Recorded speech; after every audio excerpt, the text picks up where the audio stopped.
What is going on, guys? My name is The Rose, and to finish up episode 15, this is part number 2 of episode 15 of the Game Corner podcast. And tonight I am flying solo because my co-host Cypher went home to spend some time with his parents. He will be back next Friday, although how the podcast for episode 16 is going to work, I have no idea, because I'll be going away to Pennsylvania to my dad's house for a Memorial Day weekend barbecue on Saturday. I am leaving on Friday, and I will be back right around midnight on Saturday, which of course will become Sunday. With that being said, I have some news on why Treyarch cut the single player content campaign from Call of Duty Black Ops 4. I have some news on the developer King Games, famous for Candy Crush Saga. They are hiring for a Call of Duty mobile game. I also have news on a highly anticipated sequel being delayed by Take-Two Interactive. I also have news on a new game trademarked by Square Enix called The Outriders. All that and more on the Game Corner podcast.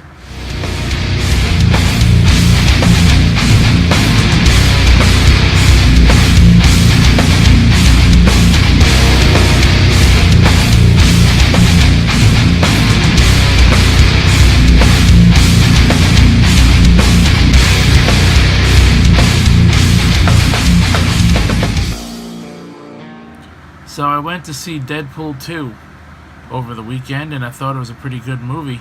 In fact, I liked it more than the first one, and I believe it was shorter than the first one too. I think the first one was a little over 2 hours, maybe around 2 hours, 20 minutes. This one was exactly 2 hours long. Although I gotta say, the movie theater I went to, AMC Lowe's, they showed like 30 minutes worth of fucking previews before the movie started. Normally you see about 10 to 15 minutes of previews, but man, it just felt like this movie was never going to start. I don't know what was going on with that, but holy shit. But regardless, I thought the movie was pretty good. Can't wait for it to come out on Blu-ray, because I will buy it along with the first one, since I don't own the first movie either. But yeah, so I really don't have much at all to talk about.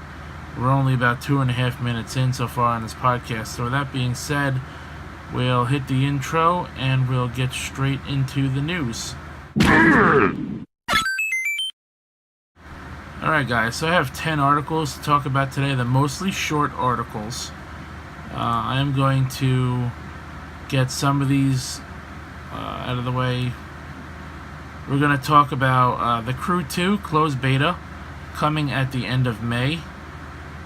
The Crew 2 is getting its closed beta at the very end of this month for PlayStation 4, Xbox One, and PC.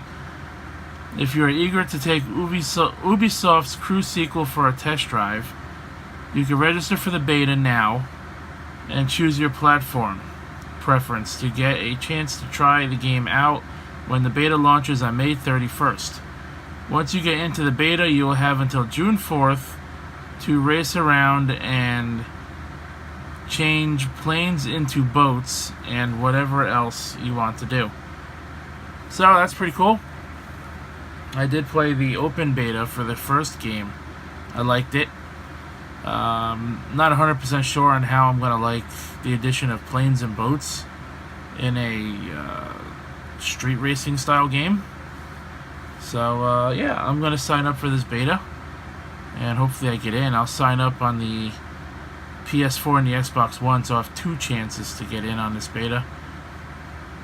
So hopefully I get in, and I definitely want to try this game out. The game releases on June 29th, so yeah, you'll get a few days to play it, and then after the beta expires, you got about 2.5 or 3.5 weeks before it comes out. Now, I'm probably not going to buy it right away, because I'm not going to have the money to do so. But I probably will Redbox it for a few days, because I want to play it. And then, if there's a lot more to it, because this game's going to take more than a couple of days to beat, I'll probably just buy it once I have more funds available to me. So that's pretty cool. Crew 2 closed beta coming May 31st to the PS4, Xbox One, and the PC. Okay. Whoops. Alright, let's talk about Square Enix. They have trademarked a game called The Outriders. Square Enix has filed a new trademark for Outriders through the European International Property Office, seemingly in preparation for an E3 reveal. Square Enix has previously mentioned during their financial results briefing that they plan on expanding their IP portfolio through major releases of existing titles and new IPs. The Outriders might be a part of the new IPs. Could also be what's called a mid-sized title, as Square Enix mentioned that several mid-sized titles will be released within the fiscal year of 2019. Now, obviously with this being trademarked, there's no screenshots. They didn't say anything of what the game is. If it's going to be an RPG, if it's going to be an action game, maybe a heavily story-driven kind of game. I really don't know. So I'm going to definitely keep an eye out for E3 and see if this gets revealed at all, because I will be covering E3 extensively. So if there's anything coming from E3, which is about 2 weeks away, well, you'll know as soon as I know. Now, this video is not going to be very long, guys, because I've already went through 2 of my 10 articles. Like I said, most of these articles are short, so yeah, there's really not much to say. And since I'm by myself, I can't have a discussion with myself. So we're going to talk about Sony pretty much killing the PlayStation Vita in the USA and Europe by March of 2019. They won't be making physical cartridges or physical games going forward. It has been reported that Sony Interactive Entertainment is ending physical production of PlayStation Vita games in the company's American and European branches by the close of the fiscal 2018 year in March 31st, 2019. Information was learned that developers were told in a message that Sony plans to end all Vita game cards production by close of fiscal year 2018, and that all PlayStation Vita product code requests be submitted by June 28, 2018, and final purchase orders must be entered by February 15, 2019. The PlayStation Vita system first launched in Japan on December 17, 2011, with a first edition release in North America on February 15, 2012, and a general release for both America and Europe on February 22nd, 2012. So the Vita's been around for almost 6.5 years now in America. It's been around for almost 7 years, about 7.5 years, 6.5 years, I'm sorry, in Japan. Now, I have a Vita, I like my Vita, and I haven't played too many games on it. I have played Mortal Kombat. I played, I played the Neptunia series. There's still one game on the Vita I need to play for that series. I have played games like Madden. I've tried on the Vita. I have played a few indie games on the Vita, like Smart As, which was like a math brain game. I also played games like Uncharted Golden Abyss, and quite a few others. I played Mod Nation Racers on it, and stuff like that. I liked my Vita. I thought it was pretty cool, but it was poorly marketed. It was nothing like how good the PSP was selling and how good that was marketed. Developers pretty much lost faith in it almost instantly. Like within a year, the major developers stopped supporting it. Like NetherRealm Studios, they didn't even try to support it with Mortal Kombat X. Borderlands 2 was on it, but the pre-sequel wasn't. There was no BioShock games on it. There was really no like Resident Evil games. There was a couple of Silent Hill games on it, I believe.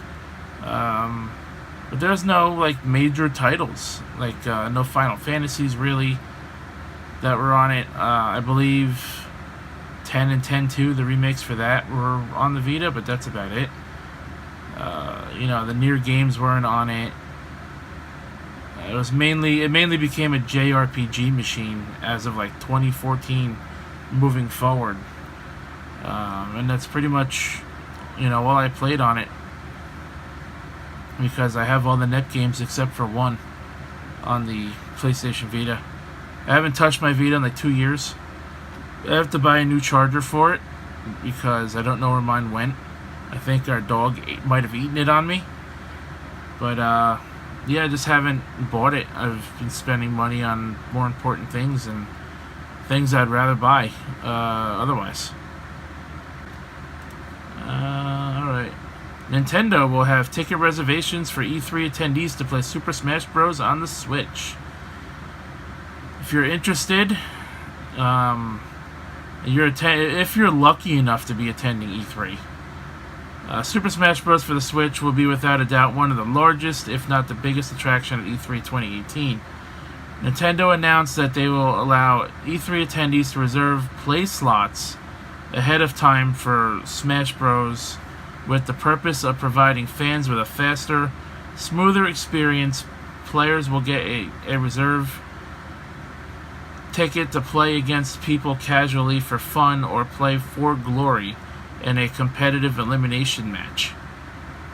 And then the bullets here. Anyone can register for the E3 2018 by May 31st. Will receive an email from E3 organizers on June 5th with details about how to reserve one electronic ticket to play the game. Attendees should make sure to add E3 Expo at e3expo.com to their safe senders list on their emails.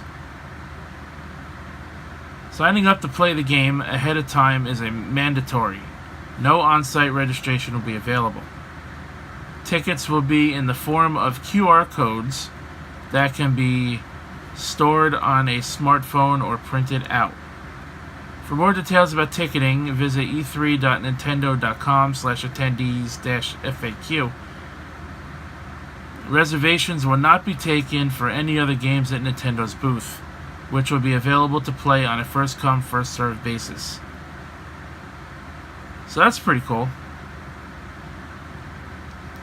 People who sign up for this that are lucky enough to go to E3, I would love to go to E3, but being that I'm from New Jersey and E3's in California, there's no way in hell I would ever be able to get all the way across the country to be able to attend the biggest gaming convention of the year. Excuse me for that yawn. But this is pretty cool. For those of you that get to play Smash early, congratulations. I could see a lot of leaks coming out ahead of time if people get to play it before the E3 Nintendo Direct.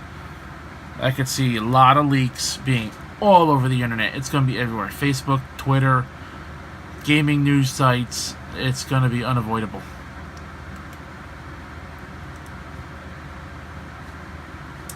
Valve sends out warnings to games with suggestive content. So, recently, Steam and Valve is sending warnings and takedowns to games with sexual content and nudity.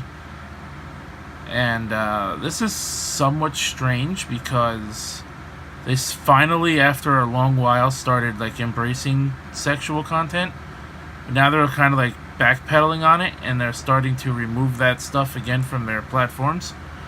It says several developers of visual novels and games with erotic content on Steam have recently been hit with warnings from Valve threatening to remove the games from their store unless the game is updated to remove said content. Affected developers include Honeypot for Honeypop, Loopysoft for Mutiny, Illusion VR Kanojo, NecoWorks for Tropical Liquor, and more. I've never played any of these games. Actually, I played Honeypop, but that's because a buddy got it for me, unexpected.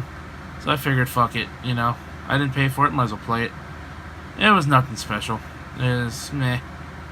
Several developers and publishers, including Manga Gamer, Kindred Spirits, spoke out in the dark with the latest apparent policy shift in that the games would never have appeared on Steam in the first place if they hadn't confirmed it with Valve representatives. Developer Loopysoft protested the sudden move as an attack against visual novel makers, pointed out perceived double standards in terms of what counted as sexual content, as games such as Grand Theft Auto and The Witcher 3 have not been hit with similar warnings. You got a point. You really do have a point, because there are nudity in the newest GTA games. There's nudity and sex scenes, I'm quite sure, in the Witcher series. And though, to be honest, I think why they haven't been affected is because they are AAA developers and those games make a lot of money, whereas visual novels and the indie developers don't really make as much money, so Steam may feel more inclined to attack the smaller market versus the AAA market. But, yeah, I just kind of find it a little strange, since they're kind of backpedaling on accepting sexual content, and now they're looking to start removing it again. I just wish they would make up their fucking minds. I don't play PC games all that often, but I don't know, man. I mean, I could understand it in one sense, but in another sense, you started accepting sexual content. You know, you should not, like, censor it completely, but, you know, keep it in check, you know, in certain ways, without attacking the games that have already been approved on your platform. Those games should maybe be grandfathered in, and then you can apply your new policy to games that are not yet officially on your store. But hey, what the fuck do I know? I'm just a guy sitting here rambling in front of his computer about video game news. Let's get the 3 Call of Duty stuffs out of the way.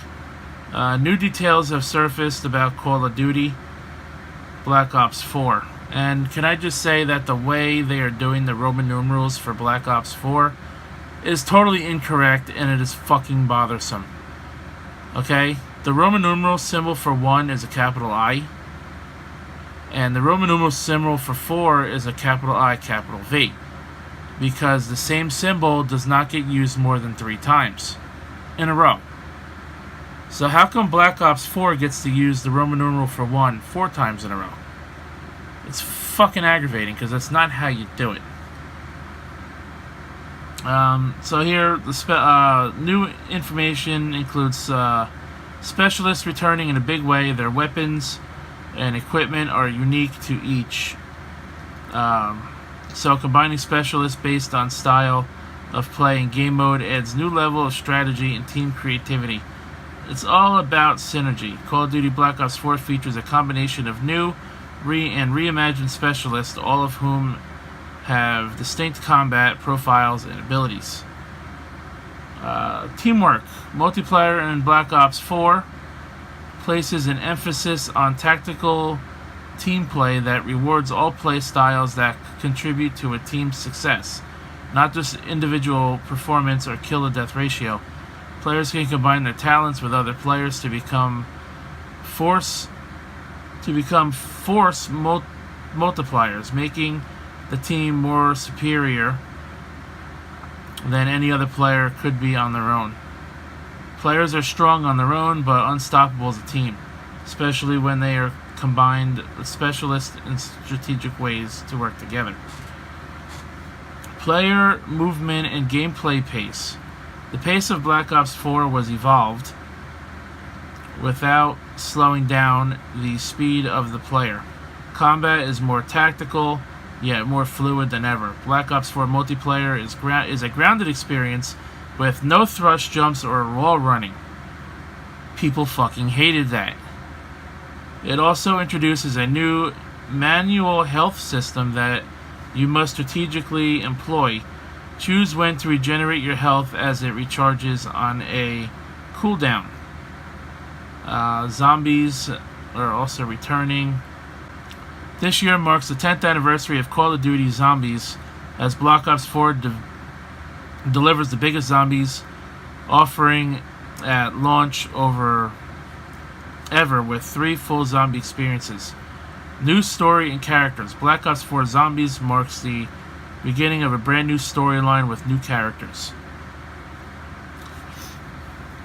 Voyage of Despair is a set aboard the RMS Titanic, an iconic and monumental setting where our 4 protagonists discover the truth that befell the doomed passengers on that faithful night. Set in ancient Rome, 9 thrusts our 4 protagonists into a Colosseum where ritual sacrifices may be required. Expanding on the fan favorite Mob of the Dead, the 3rd map, Blood of the Dead, features the origins characters from the previous zombie storyline visiting the purgatory dimension of Alcatraz. More customization. In Black Ops 4, zombies will be the most customizable. Let me start that over. In Black Ops 4, zombies will be the most customizable experience to date, giving players access to customizable options that allow players to change the fundamental rules and systems of the zombies gameplay experience. Black Ops 4 Zombies will include custom games and new game modes, which will deliver a more personalized zombies experience, allowing players to tailor the challenge and difficulty to their playstyle and experience the game in a new way.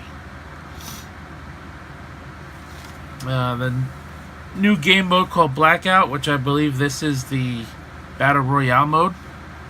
Blackout is a celebration of the Black Ops community, introducing a brand new Battle Royale style mode steeped in the Black Ops universe. Blackout pits the most players ever in franchise history against each other in the biggest map of Call of Duty history, all with the signature Black Ops combat players know and love. They're doing this clearly to answer as an answer to PUBG or PlayerUnknown's Battlegrounds and Fortnite. How this will stand up to its competition, well, we'll have to wait and see. Quite honestly, I'm interested. I'm not a Call of Duty fan, but I'm interested in Blackout. Power in Numbers cinematic. The most played series in Call of Duty is Black Ops, or Call of Duty Black Ops 4, a game-changing experience built in for Black Ops community, with more ways to have fun with your friends than ever before. Call of Duty Black Ops 4 delivers the deepest and most tactical multiplayer experience ever. The biggest Day 1 Zombies offering ever in the series, with triple the number of adventures and an all-new Battle Royale-inspired mode that brings together characters, locations, weapons, gear, etc. from across the story in the series, and all-out survival combat. All uniquely Black Ops. Black Ops 4 has 3 distinct modes, which is multiplayer, zombies, and blackout. The game will be released on October 12th, 2018 for PS4, Xbox One, and PC. The PC version is fully optimized, and for the first time in franchise history will be available on Blizzard's Entertainment's online platform Battle.net, which is also the home of Destiny 2 on PC.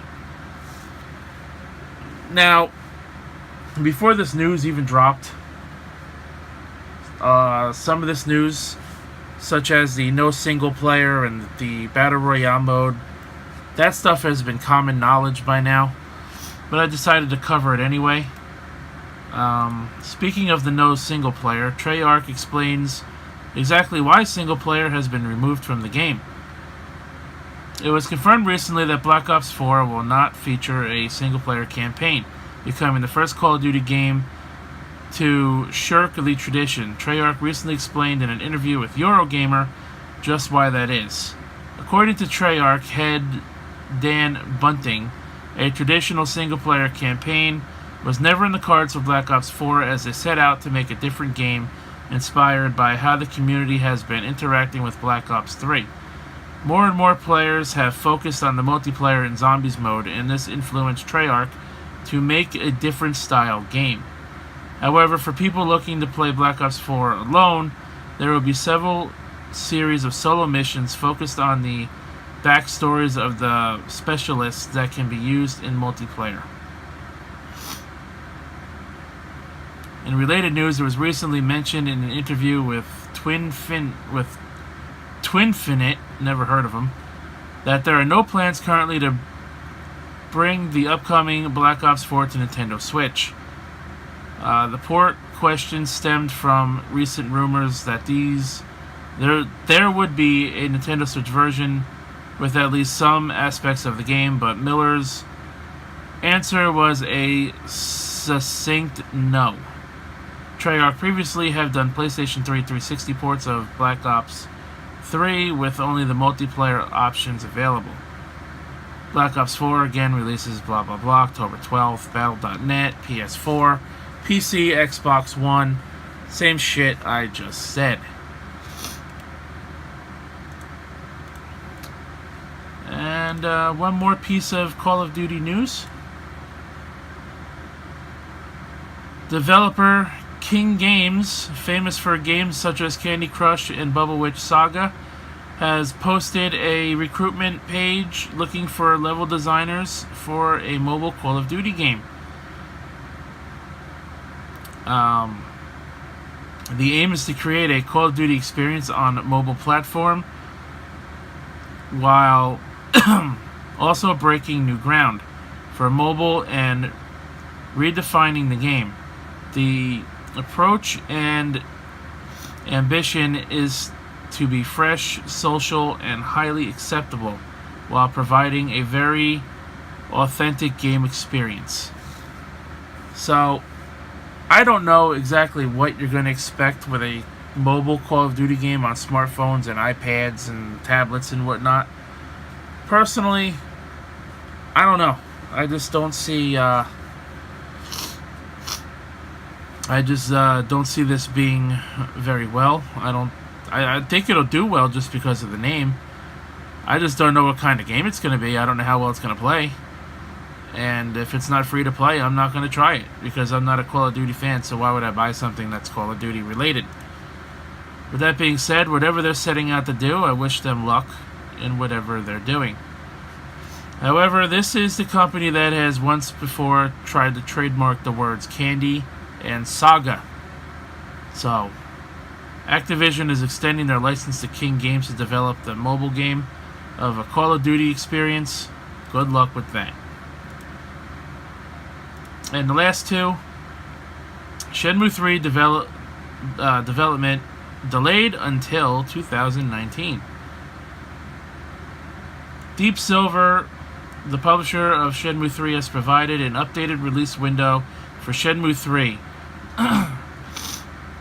Rather than appearing on the second half of 2018, it will now launch in 2019. So, development hasn't been halted, but the release has been. A brief explanation for the delay was offered on the official site, and it reads, quote, "The extra time will be used to polish the quality of the game even further to the high standards it deserves and release the product in the best possible time frame. Shenmue 3 is in development for PS4 and PC. Shenmue 1 and 2 will also come to the PS4, Xbox One, and PC worldwide in 2018. So now let me ask you a question. If Shenmue 1 and 2 are coming to the Xbox, how come Shenmue 3 isn't? That's like a fucking cock tease. I don't get it. I really don't. I really don't understand that. I've never played the Shenmue games because by the time I got a Sega Dreamcast, it was already discontinued because I got it in the Christmas of 2001, and I ever only had 2 games for it. That was being Sonic Adventure and a game called Rip-In Riders, which is a snowboarding game. So yeah, if I play, I'll probably try Shenmue 1 and 2 and see how I like them, and then move on to Shenmue 3. I hear that in the Shenmue games there's quite a bit to do, so sounds like a game that I could be quite busy with. And finally, Take-Two Interactive delays a highly anticipated sequel until the fiscal year of 2020. As part of the quarterly financial earnings report, the company laid out its expectations for the 2019 fiscal year, which began last month and ends in March of next year. The plan includes strong sales for Red Dead Redemption 2, NBA 2K20, and WWE 2K20. Correct me if I'm wrong, but aren't we only going into NBA and WWE 2K19, not 20? I think this is wrong. Anyways, but it does not include major sequels in one of the key franchises. The sequel, which has been originally planned to release during the 2019 fiscal year, has been pushed back to the 2020 fiscal year. The delay was made to give the developers extra time to work on the title. And I quote, "We remain excited as ever about this title and expect it to enhance our results next fiscal year," says the chairman and CEO Strauss Zelnick. Zelnick did not reveal which franchise he was referring to, but it is possible that it could be either Borderlands 3 or the next game in the BioShock series, which is supposedly being developed by a top secret studio. If it's Borderlands 3 or BioShock 4 or whatever they're going to call it, if they're delaying it and it's going to give them more time to make the game better than it already is, or what it could be if it were released next year. Same goes with Shenmue. If you're delaying these games to make them better, I expect the wait to be worth it, because if the game still releases with bugs and glitches, if the game still releases with problems, well then what was the delay for? It was all fucking meaningless. Personally, I like the delays, especially when we already don't know much or really anything about these games to begin with. So the games being delayed really doesn't bother me. When they come out, I certainly look forward to them, especially if it's BioShock or Borderlands 3. I like both of those games, and I've played every game in both of those series. So whatever Take-Two game it is, I'm expecting it to be one of those two. WWE and NHL and NBA, those games all release yearly, so it's not going to be either of those titles. So I'm definitely thinking it's going to be either BioShock or Borderlands.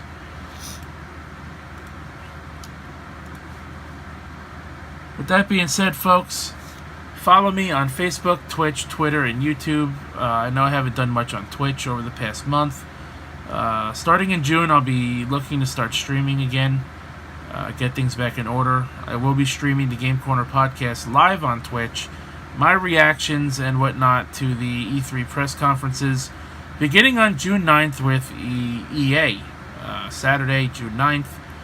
I don't exactly remember what time they're starting. I think it's 6 p.m. Eastern time. I have to double check with that.